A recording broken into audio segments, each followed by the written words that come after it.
मैं हूं आलिया और आप देख रहे हैं breaking barriers with Alia Shah. Welcome to my show. हमारे आज के प्रोग्राम में आपके जाने पहचाने बहुत मारूफ और लोगों की बहुत पसंदीदा शख्सियत, बहुत दो टोक बात करने वाले और बहुत ही खूबसूरत शायरी करने वाले, बहुत उम्दा बोलने वाले, मुकर्रिर और क्या क्या इनकी तारीफ की जाए। जनाब आतिफ तौकीर साहब जर्मनी से हमें ज्वाइन करें। Thank you so much Atif Tauqeer for joining my show. शुक्रिया आलिया। कैसे मिजाज? बिल्कुल ठीक, बिल्कुल खैरियत से। और हम जानते हैं कि आपकी थोड़ा-सा ज़रा प्रॉब्लम हुई एक, इस वक़्त जो है आप एक तरह से बेड रेस्ट पे हैं क्योंकि टाँग में आपका मसला हुआ जॉगिंग करते हुए, तो अब ठीक है, आप थोड़े बेहतर हैं? ठीक है, वो तो ये तो ज़िंदगी के हिस्से हैं आलिया। मैं हमें तो अ, थोड़ी बहुत तकलीफ बर्दाश्त करनी चाहिए, हम सबको। जी। एहसास एहसास होना चाहिए हमें तकलीफ का। ठीक है, बहुत शुक्रिया। अच्छा, आज हम बात करेंगे, नाज़रीन को बताते चलें कि हम 2-3 टॉपिक्स ऐसे हैं क्योंकि काफ़ी अरसे के बाद आतिफ तौकीर से बात हो रही है, तो मैं चाह रही हूँ कि इन जो मौज़ूआत हैं, इन पे ज़रूर मैं इनकी राय लूँ। एक तो अभी हम जानते हैं कि मंदिर का जो वाक़या हुआ, जो माइनॉरिटीज़ हैं पाकिस्तान में, उनकी सिचुएशन आखिर कब तक इस तरह चलती रहेगी? 70 साल के बाद भी वही हमारे पास मसाइल हैं और अभी भी सिर्फ 5-6% हमारी ऐसी रह गई है माइनॉरिटीज, तब भी हमें ये मसाइल है। इसके अलावा हम बात करेंगे आखिर पाकिस्तान को फोन क्यों नहीं आ रहा बाइडेन एडमिनिस्ट्रेशन की तरफ से। हम तो थक गए इंतजार कर करके। और जनाब नवाज शरीफ साहब गद्दार हो गए। तो ये मिले जुले टॉपिक्स। आतिफ साहब सबसे पहले सर, मेरा ख्याल है टोटल पॉपुलेशन का शायद कितना 5-6-7% कोई के करीब कोई है, लेकिन 3%, 3%, जी 3%। 3, यानी अगर हाँ अगर आप रियल डेटा निकाले तो उनको भी तहफ़्फ़ुज़ नहीं फराहम कर पा रहे बाकी 95-96% लोग। देखें आलिया, जब भी कोई कोई रियासत, हमने तारीख में यही पढ़ा है, जब भी कोई रियासत फ़ाशिज़्म की तरफ जाती है, अ, उमूमी या मुहज़्ज़ब माशरे में या एक एक फ़ाल रियासत में होता ये है कि मुल्क में बसने वाली अक़लियतों को दस्तूर के ज़रिए तहफ़्फ़ुज़ फ़राहम किया जाता है, उनके हुकूक इंश्योर किए जाते हैं और जो अक्सरियत होती है, ज़ाहिर है वो अपने हुकूक की हिफ़ाज़त खुद कर पा रही होती है।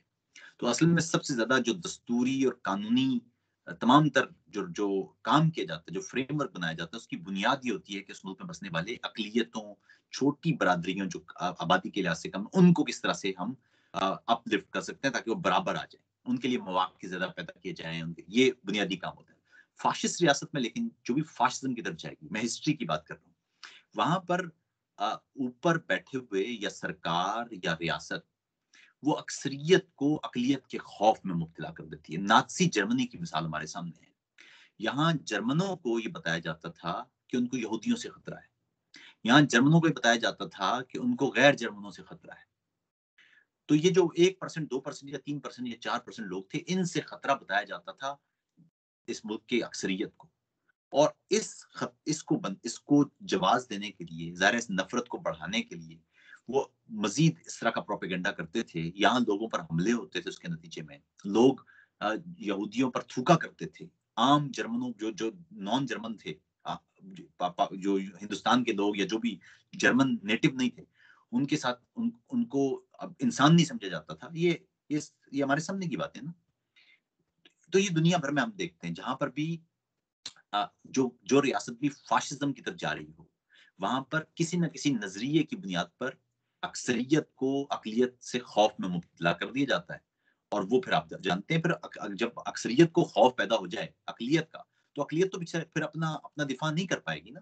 अगर किसी इलाके में एक हिंदू या एक मसीही या एक अहमदी रह रहा है और उस पूरे मोहल्ले के लोगों को उससे नफ़रत पैदा कर दी जाए, और फिर मज़ीद ये जो वाक़यात होते हैं ना, इनके होने की एक वजह ये है कि जब आप तशद्दुद का कोई काम कर रहे हों, आप किसी का घर तोड़ रहे हों, किसी की इबादतगाह मिसमार कर रहे हों, तो ये कर ही आप उस वक़्त सकते हैं जब आपको ये इदराक हो या एहसास हो कि मुझे पूछने वाला कोई नहीं होगा। ये होता ही तब है। अगर आपको ये एहसास हो ना ज़रा-सा भी कि आपको पूछा जाएगा, माशरे में आपकी आपकी बात की कबूलियत नहीं होगी, आपके अमल की कबूलियत नहीं होगी। दोनों ही सूरतों में हमारे यहाँ जवाज़ मौजूद है। हमारे यहाँ जब किसी किसी नॉन मुस्लिम को मारा जाता है, किसी नॉन मुस्लिम की इबादतगाह को तोड़ा जाता है, देखिए ना, बुत शिकन तो हमारे यहाँ फ़ख्र की बात है ना, कि हमने बुत तोड़े हैं जी। ये जो ये रियासती बयानी है ना, कि महमूद गज़नवी कह रहे हैं बुत शिकन है, बुत तोड़े हैं उसने। तो हमारे यहाँ बुत तोड़ना, लोगों की इबादत गाहों को तोड़ना, इबादत गाहों का मज़ाक उड़ाना, ये हमारे यहाँ माशरे में कबूल है। और दूसरा, सरकार की तरफ से कोई इस पे पूछ-गछ भी नहीं है। अभी ये जो आप ड्रामा देख रहे हैं ना कि जी गिरफ्तार कर लिए, अभी आप देखेंगे कल परसों छूट जाएँगे वो तो। तो तो जब तक माशरे में ये एहसास ना हो कि आप ये काम करेंगे तो माशरा आपको कबूल नहीं करेगा, और साथ ही साथ जब आप ये काम करेंगे तो रियासत आपको छोड़ेगी नहीं।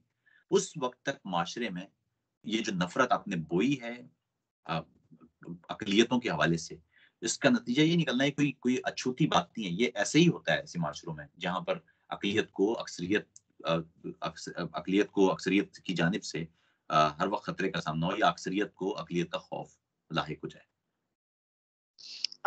लेकिन आतिफ तौकीर साहब, ये तो रियासत मदीना है ना, और मैं आपको अगर उसकी 1-2 सिर्फ जुज़ियात बता दूँ कि वो जो ये जो केस हुआ है इसमें उसकी उम्र 9 साल की है, जिसके ऊपर ये सारा वो हो रहा है झगड़ा, और आपको पता है कि उसके ऊपर जो मौलवी साहब ने दफ़ा लगवाई थी वो 295 सी थी, और उसको गिरफ्तार करके जेल भी भेज दिया गया था।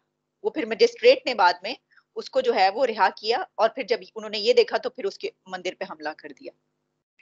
मतलब ये देखिए ना कि इतनी जगहों से होता हुआ यहाँ तक केस पहुंचा, और ये सब देख रहे हैं, और इस उम्र के लड़के को आप ये कर सकते हैं सब कुछ। सर मैं तो देखिए ना, आलिया, वहाँ बात ये है कि जब रियासत ने खुद 295 सी रखा हुआ है, यानी मौत, किसी शख्स को बोलने पर मौत, आप सजाए मौत दे रहे हैं किसी शख्स को, तो आपने तो खुद चीजों को लेजिटिमाइज कर दिया है ना। इन पर क्वेश्चनिंग होनी चाहिए। पहली बात तो ये है, रियासत में देखिए, आप किसी अब आपने पूरे का पूरा जो पाकिस्तान में मजहब है वो मौलवियों के हवाले कर दिया है। मौलवी तय कर रहे होते हैं किसी इलाके में ना, मस्जिद में वो उनके हाथ में माइक्रोफोन होता है, और वो लाउड स्पीकर से किसी भी शख्स जिसकी तरफ भी उनका मुंह हो जाए, वो पूरे मोहल्ले को उसके खिलाफ कर सकते हैं। अब मसला ये है ना कि आप ये तो बहुत ही कॉम्प्लिकेटेड बात है।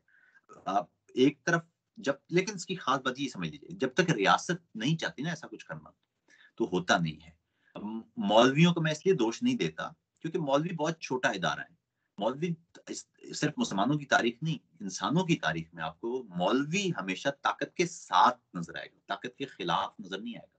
मौलवी कोई भी काम करता ही उस वक्त है जब उसको ताकत की पुष्ट पनाही होती है। यूरोप की मिसाल आपके सामने है, बड़े सगीर में हिंदुस्तान की सदियों की तारीख हमारे सामने है, चाइना की तारीख हमारे सामने है, अफ्रीका की तारीख, जहां पर भी मजहबी तबका था, मजहबी तबके ने हमेशा आशीर्वाद से तमाम मजालिम किए हैं। मजहबी तबका, आप भी देखिए ना, ताजा मिसालें देखिए। 2017 में खादिम रिजवी साहब, आपने देखा था कि वो आ गए, सब कुछ तोड़ फोड़ दिया, बंद हो गया पूरा इलाका फैजाबाद की सूरत में। अगले उसके बाद अगली दफा जब वो आए, सिर्फ 1 साल बाद, और उन्होंने इमरान खान को और बाजवा साहब को बुरी बुरी वो जो उन्होंने जुमले बाजी कर दी, तो क्या हुआ था? वो 1 मिनट में उनको जी। उसको आप उनको बंद कर दिया था, और उसके बाद खामोशी, बिल्कुल खामोशी।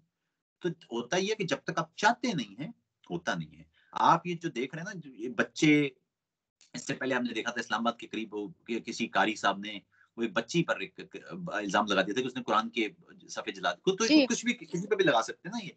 तो इसलिए या तो कोई मोरालिटी हो किसी इलाके में, वहाँ मोरालिटी का हाल तो आपके सामने है। बच्ची हम्म। जो जो जिस माशरे में 3 साल की 3 महीने की बच्चियाँ महफूज नहीं है, उस हाँ। माशरे में आपने इतना भयानक किस्म का आपने हथियार लोगों के हाथों में दे दिया है।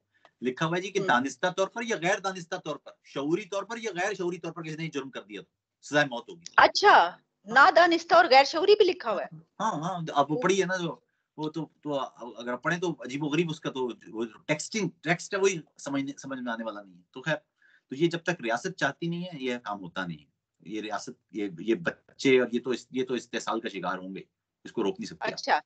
चलिए इस टॉपिक पे सर एक आखिरी सवाल ये है कि मेरा ये सवाल है कि अब जिन्होंने ये हमला किया तो उनके ऊपर भी तो फिर यही दफा लगनी चाहिए। क्या कहते हैं आप? लेकिन होगा देखिए नहीं ये ऐसा। वाली, ये तो देखिए ना, मामला ये है कि अ, ये तो तब होता कि अगर आप कोई कानून बनाते हैं और कानून में आपको लगता है कोई सुकुम बाकी है, उस सुकुम को आप दूर करना चाहते हैं, तो फिर आप ये इस रास्ते पे जाते हैं ना कि अगर ऐसा कोई होगा तो फिर, जब कानून बनाया ही इस्तेहसाल के लिए है, जब बनाया ही एक पॉपुलर बयानिए पर है, जब बनाया ही अक्सरियत को अक़लियत के खौफ के नैरेटिव की बेस पर है, तो इसमें वो मैं बता रहा हूँ ना कि ये इल्ज़ामात रोज़ लगेंगे, और और ये जो लगाने वाले हैं इनको पूछने वाला कोई नहीं, क्योंकि जुर्म आप करते ही तब हैं जब आपको मालूम हो कि पूछने वाला कोई नहीं है। आपको ना खौफ खुदा है, ना खौफ रियासत है। तो इसलिए ये जुमले तो होंगे। जी। अच्छा, चलिए ज़रा थोड़ा-सा हम बढ़ते हैं। सर, ये हमें क्यों इतना इग्नोर किया जा रहा है? मतलब इतना अहम मुल्क है पाकिस्तान, हमारे प्राइम मिनिस्टर इतने पॉपुलर, इतने अहम प्राइम मिनिस्टर हैं और हमें एक कॉल नहीं आ रही, जिसके लिए हमने एक मतलब अब क्या कहें, मतलब रिक्वेस्ट भी कर ली हमने, तरले-मिन्नतें भी कर ली, हमने कहा कि भई इस तरह ना, लेकिन हमें कॉल नहीं आई अभी तक। आ जाएगी? लेकिन कॉल क्यों आनी चाहिए? सवाल ये है पहला। बात ये है कि कॉल क्यों की जाए आपको? देखिए, जिनके साथ मामलात तय करना थे, उनके साथ मामलात तय हो चुके।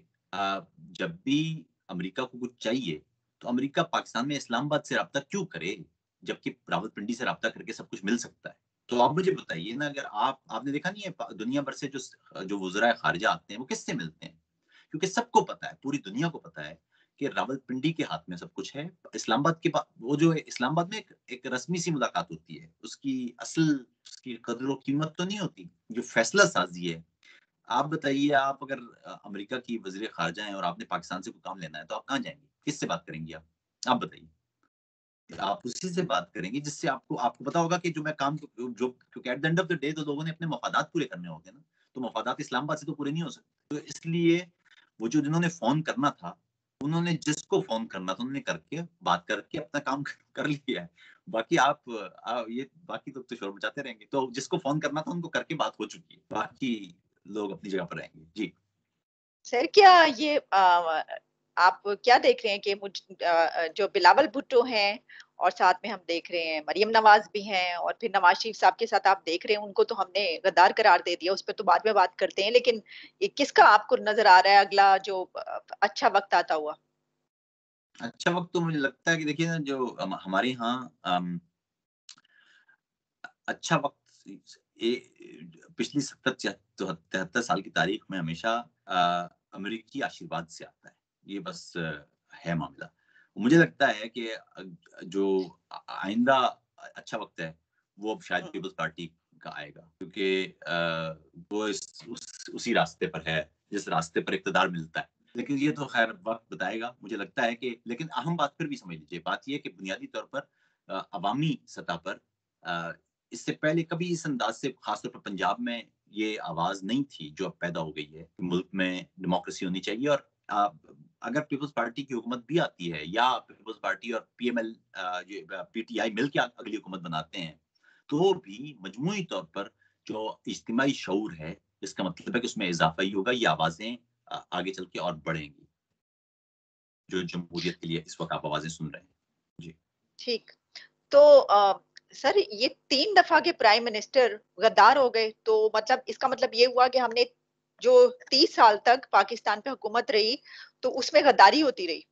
ये इसका समझे हम? मतलब ये है इसका मतलब ये है, देखिए 2 चीज़ें हैं। अभी तो एक तो इस पर मैं अभी वो भी बात करूँगा एतज़ाज़ अहसन के हवाले से। लेकिन आप ये देखिए कि पाकिस्तान में गद्दार आप पर इल्ज़ाम लगता ही तब है, जब आप सही रास्ते पर आ जाएँ।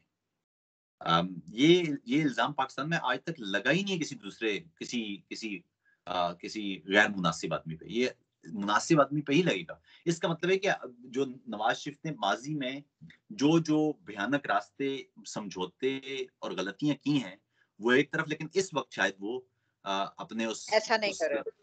उस रास्ते पर आ गए हैं जो कॉन्स्टिट्यूशनल रास्ता है, इस वक़्त। अगर वो अब दोबारा समझौता करते हैं तो फिर ज़ाहिर है एक और खतरनाक काम हो जाएगा और उनका अपना शायद करियर भी ना बचे।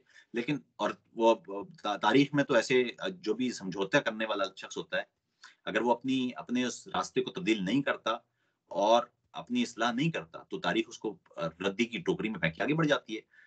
मसला ये है कि आप देखिए ना, एक शख्स जो 3 दफ़ा वज़ीर-ए-आज़म बन चुका हो और तीनों दफ़ा उसका इक़्तिदार तो तो का वो जो बीच में उसको तोड़ दिया गया हो, और वो उसको ये एहसास हो कि वो अ, और हालाँकि वो इनके अपने कबीले से आया हुआ हो, अपनी आशीर्वाद से आया हुआ हो, तो वो शख्स मेरे ख्याल में उस उसके ही has nothing to lose actually, to be very honest.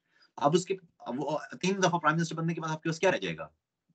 क्या रहे बाकी क्या बचा? तो इसलिए मुझे लगता है कि नवाज़ शरीफ के पास इसके अलावा कोई रास्ता है नहीं। और दूसरा जो जो दूसरा कैंप है, वो हमेशा हमारे यहाँ एक रिवायत रही है कि जैसे ही आप देखें कि एक एक कैंप है, उसने असूली रास्ता इख्तियार किया, तो फौरी तौर पे आप समझौता करके और आप आगे बढ़ जाए। अच्छा, मैं यहाँ पर एक और बात भी करूँ, ये एरिया ये ब्लैक एंड व्हाइट नहीं है, ये ग्रे एरिया है। इवन के नून लीग के अंदर भी ये बहस चल रही है और वो जेन्युइन बहस है। एक एक तरफ का कैंप ये कहता है कि हमें बराह रास्त अब कोई और रास्ता इख्तियार नहीं करना चाहिए, कोई समझौता इख्तियार नहीं करना चाहिए। हमें बराह रास्त सीधे साफ अंदाज में हमें कहना चाहिए कि रावलपिंडी को हम पॉलिसीज नहीं बनाने देंगे, हम सब कुछ अपने पास रख लेंगे। ये एक क्या मुल्क में कॉन्स्टिट्यूशनल सुप्रीमेसी होगी, ये एक हल्का कह रहा है। दूसरा कह रहा है कि इतना जल्दी ये होगा नहीं, इस तरह मुमकिन नहीं है, हमें धीरे धीरे ये ताकत वापस लेना होगी। ये जो जितने पॉलिटिकल स्फीयर पे जितना फौज आ गई है, ये फौरन नहीं जा सकती वापस। तमाम के तमाम सिविलियन शोबों की जो चीफ हैं वो फौजी हैं। इसी तरह जो इम्पोर्टेंट इदारे हैं, सिक्योरिटी के इदारे हैं, वो सारे इदारे, तो ऐसा नहीं हो सकता कि आप तमाम की तमाम पॉलिसी साजी एकदम शुरू कर देंगे। तो ये वहां पर डिबेट चल रही है कि धीरे धीरे करना चाहिए। आप गौर करें तो नून लीग में भी यही डिबेट है। एक तरफ वो कह रहे हैं कि प्रैक्टिकल पॉलिटिकल अप्रोच होनी चाहिए, दूसरी तरफ कह रहे हैं आइडियलिस्टिक है, नॉर्मेटिव और प्रैग्मेटिक का चक्कर है। तो मुझे लगता है कि ये जो ऐसे मौके पर हमेशा से हुआ है कि पॉलिटिशियंस वो समझौता कर लेते हैं। आप गौर करें तो हमारी जो अदलिया की तारीख है, बल्कि जो हमारे नसीम हसन शाह थे, उन्होंने तो टीवी पे बैठ के कहा कि अब जब हम पर दबाव आता है तो हम एक आध फैसला फौज की मर्जी का कर देते हैं ताकि किसी तरह से इंस्टीट्यूशन बचा के बाकी जहां तक हो सके उतना अपने इदारे को बचा लें। तो इसलिए पॉलिटिशियंस में भी ये सोच है कि चलिए जहां तक कोई थोड़ी सी स्पेस दे के अगर हमारे लिए कुछ स्पेस निकलती है तो ये वो नहीं, ऐसा नहीं है कि समझौता करके आपने खत्म कर दिया और ये ब्लैक एंड व्हाइट है, कोई ये ग्रे एरिया है। मेरे ख्याल में ये जितने भी सोचने वाले हैं, जो पॉलिटिकल पाकिस्तान का पॉलिटिकल स्फीयर समझते हैं, वो ये समझते हैं कि इतना आसान नहीं है। 73 साल की अगर तारीख हो, आपका बैगेज हो, जिसमें फौज सियासत में बहुत अंदर तक मौजूद हो, ऐसा मुमकिन नहीं होगा कि आप एकदम उसको उठा के, क्योंकि वो तो फिर खाना जंगी की सूरत में हो सकता है ना। ऐसे कैसे हो सकता है कि एक स्टेक होल्डर है जिसने पॉलिटिकल स्फीयर में इतना हिस्सा लिया हो, उसको आप कहेंगे कल से आपका ये हिस्सा नहीं होगा। तो ये एक है पॉलिटिकल डिबेट। और ये जो हम पीपल्स पार्टी और मुस्लिम लीग की बात कर रहे हैं, ये भी समझ लें उसी ग्रे एरिया की बात है। मैं जाती तौर पर नहीं समझता कि कोई कोई इरादा या नीयत बुरी है किसी की। तमाम के तमाम लोग समझते यही कि मुल्क में डेमोक्रेसी होनी चाहिए। गड़बड़ ये हो रही है, जो सोचा जा रहा है वो ये कि इसके लिए रास्ता क्या अख्तियार किया जाए। एक रास्ता ये है कि आप कन्फ्रंट करें, आप कहें कि जी बस अब हम आगे नहीं आने देंगे आपको। अब ये जो सिविलियन स्फीयर है, ये हम अपने पास रखेंगे, आपको नहीं आने देंगे। दूसरे कह रहे हैं कि इतने जल्दी वो वापस जाएंगे नहीं, हमें थोड़ा सा उनको स्पेस देना पड़ेगी, स्पेस देते देते हमें रिक्लेम करना पड़ेगा ये पॉलिटिकल स्फीयर। ये डिबेट है और ये डिबेट शायद जारी रहेगी। ये जो अभी आपने बात की आती तौकीर साहब, ये जो हम बात कर रहे हैं, देखिए ये तो मतलब अगर आप ये पिछले कुछ दिनों की जो है वो कुछ महीनों की इस तरीके से सियासत देख लें, तो एक ये कहा जा रहा है कि उनको जो है वो नवाज शरीफ साहब को तो ये जब वो बाहर गए थे जिस वक्त कुलसूम बीबी जब थी, तो उस वक्त तो उनको ये जो है ये कहा गया था, दिया गया था कि ठीक है वो और मरियम जो है वो अगर बाहर रह जाते फर्ज कीजिए तो यहाँ पे शहबाज शरीफ साहब को जो है वो एक वो मिल जाती। तो लेकिन उन्होंने तो वो नहीं किया एक्सेप्ट। और उससे पहले भी जो कुछ वो हुकूमतें तोड़ने की हम बात करते रहे, तो वो इसी बेस पर होती रही कि वो कुछ ऐसी चीजों पर स्टैंड लेते रहे जो कि जिसकी वजह से वो बात वहां तक पहुंच यही जाती थी फिर। डिबेट है, यही डिबेट है नून लीग के अंदर, और वो ये कि हम लोग तो स्पेस देते रहे हैं फौज को। हम्म, बार बार फौज ने हमसे एक्स्ट्रा स्पेस ली है ना।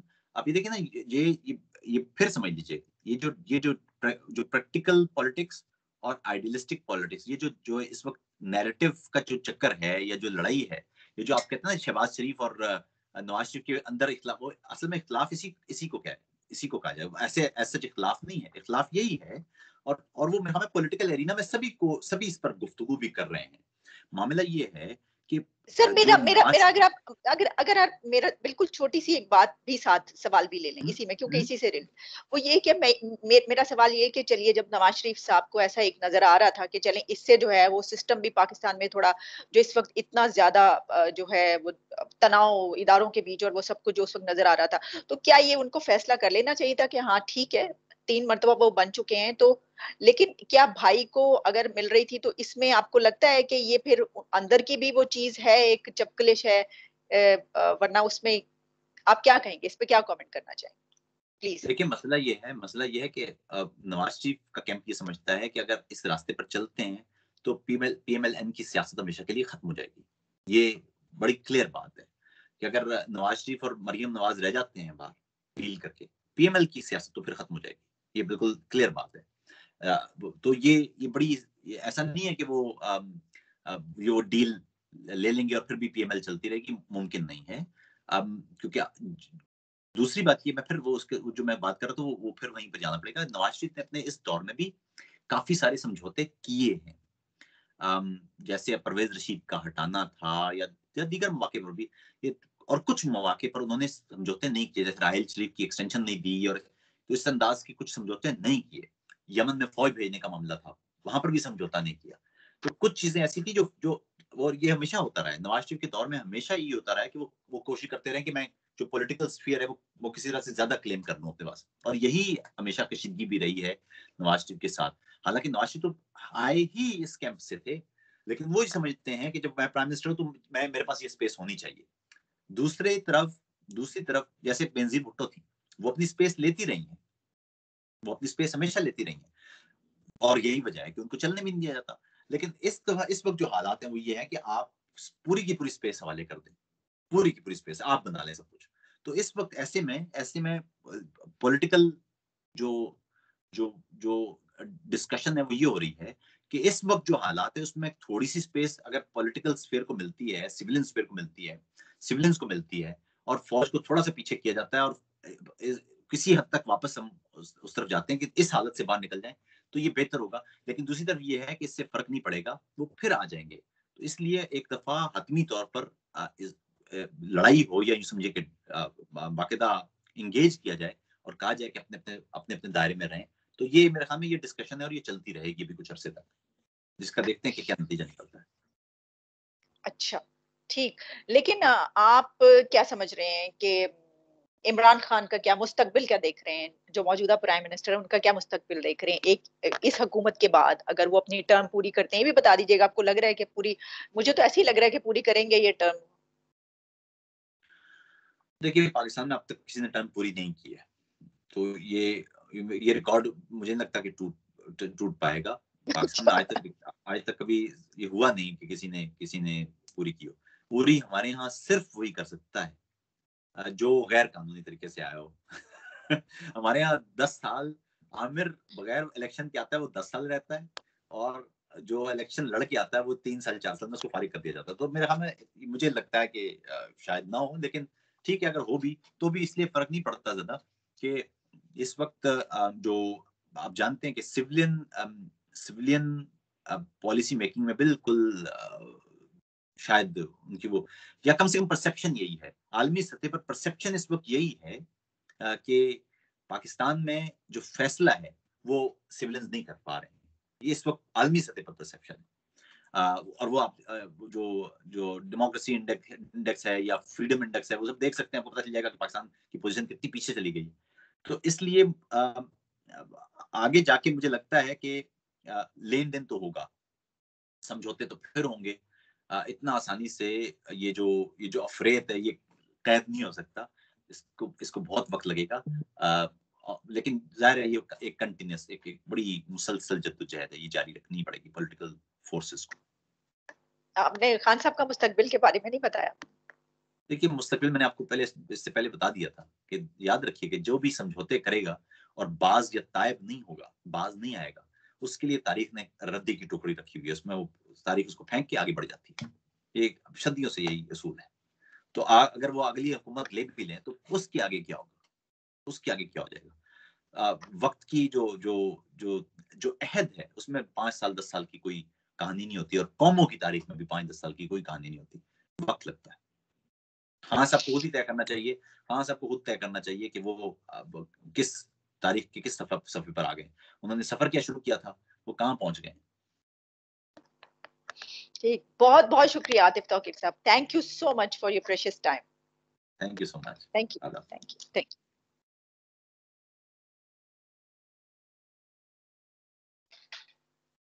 Bye bye. Bye bye.